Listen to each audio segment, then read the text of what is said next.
Hey everybody, the coffee's cold, we're nearly. I'm Steve Q and it's Sunday morning here, and I find that Sunday mornings is a great time to think and gather your thoughts for the week ahead. And so I was just thinking this morning, earlier, in fact when I woke up, I was thinking about serious sales success, or serious success in sales.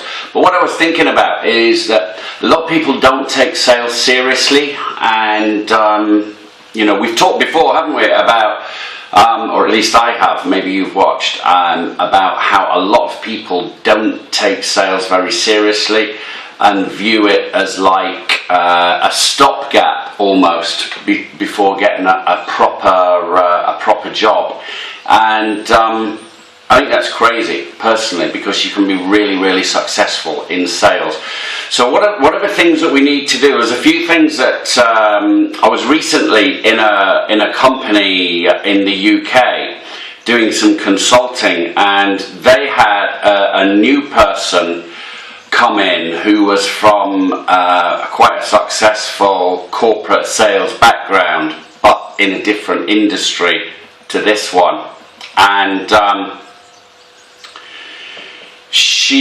I went for coffee with the marketing manager, who told me that this person, after a few days, said, "Can I have a word with you?" And she said, "Yeah, no problem."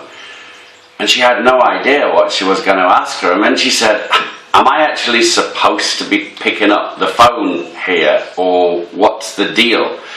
And the reason she asked that question is that the other people there were not, unless the boss was around, and he travels around quite a lot, they were not picking up the phone. You know, they were doing anything, finding any excuse. "Oh, we've got to photocopy something. Oh, we've got to type something up. Oh, we've got to do this, we've got to do that. Oh, now it's time to put the kettle on. Now it's time for," whatever excuse, other than picking up the phone and trying to get hold of a customer or a prospect. So that's one thing. Really, your success, here's an equation for you. Your success in sales will be in direct proportion to the amount of activity you are willing to engage in the pursuit of that success. So what that means is, it boils down to the fact that this is a numbers game. It always has been, and it always will be. No matter whether we're picking up the phone, no matter whether we're visiting people face to face, or whether we're doing our work online to fill up the sales funnel and close deals, this will always has been, and whatever else is invented in the future, always has been, it is today, and it always will be a numbers game. It's as simple as that, And I was just on a coaching call with some people in an entirely different part of the world, Australia actually. I got up early to do this with them. I said, guys, there's three types of people for your business that you should be talking to, or two types you should be talking to, one type you should be ignoring. And the first type is what we call the low-hanging fruit. They are people who are super interested, and they are people who are good at making a decision. Because most people don't like to make decisions, but people who are interested, and that's a science in itself, decision making, or getting people to make decisions. So that's another video. But I was saying to these guys, people who are interested in what you have, people who are going to take the time to listen to and evaluate what you have, and then going to make a decision, they are what we call the low-hanging fruit. So let's grab them first, yep. Then there's another strata of people. They're the people who are genuinely interested in what you've got, but they're the people who maybe are not quite as what we would call an early adopter for your product or service. So they're people who they'll procrastinate a little bit longer, but they could still be really, really, really serious buyers. These guys are not necessarily tire kickers, okay? They're not time wasters. But there's a third, so you'll pick them up along the way, but get the low-hanging fruit first and then keep on. You know, when you keep getting things, this has happened to all of us, hasn't it? When you keep getting things in your email box and you're moderately interested, you know, so that means you've got a serious interest in that particular product.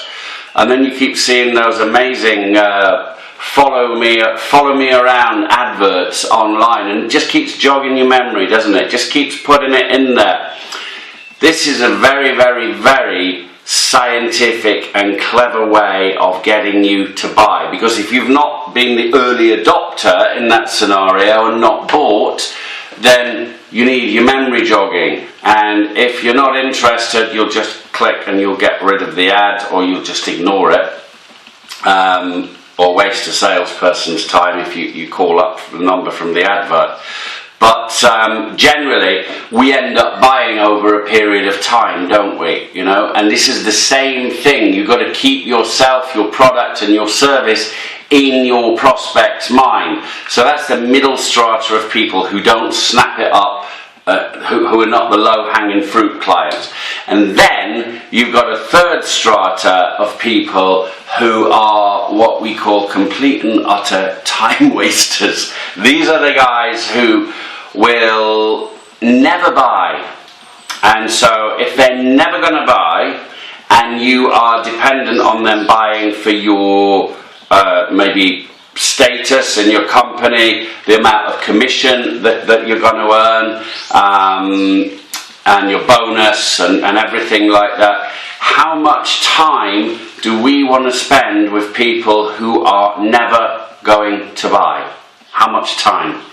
It's kind of a rhetorical question, isn't it? You know, just identify them, and you know in here who they are. You know who they are. So, but the ironic thing is that these time wasters are the people. If you want to, there's two things. You can be busy or you can look busy. Okay, so if you want to be busy, that means that you're busy talking to people who are potentially going to buy and make your company and make you money. That's if you want to be busy and be successful in sales. If you want to look busy when the boss walks in the room, yeah, you can be on the phone to a time waster, because he doesn't just waste your time.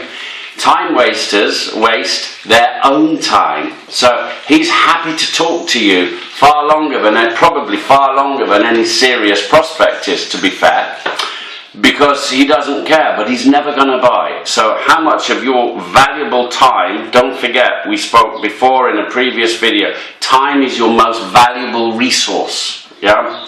So how much of your most valuable resource, your life, because you're trading your life to talk to these people. So how much of your most valuable resource are you prepared to spend with someone who is never, ever, ever going to buy what you are selling? I would suggest that number should be a big, fat 0. Just identify them and politely just get them off your list, get them out of your life. Don't call them, don't take their calls, because they might call you if they're bored. They just, I'm going to wind up that salesman. I'm never going to buy anything off him, but you know what, I haven't got anyone to talk to today, so I'm going to wind him the hell up. So don't bother with them. Anyway, look, I hope this has been interesting for you, talking about success in sales, serious success in sales, and we'll pick another topic to talk about related to this in the next video. In the meantime, if you are watching this on a Sunday, have a great Sunday afternoon, and here's a tip, take 10 minutes out at some point this evening, between doing things, just to prepare for tomorrow, who you're going to call, and prioritize things. There's a great saying, isn't there? Don't start the day until it's finished on paper, or email yourself a list of things to do and people to call. You sleep better, and then you've got a plan to go forward when you get up tomorrow. Please give us a share, a like, a subscribe, whatever, and I'll see you in the next video. Thanks. Bye bye.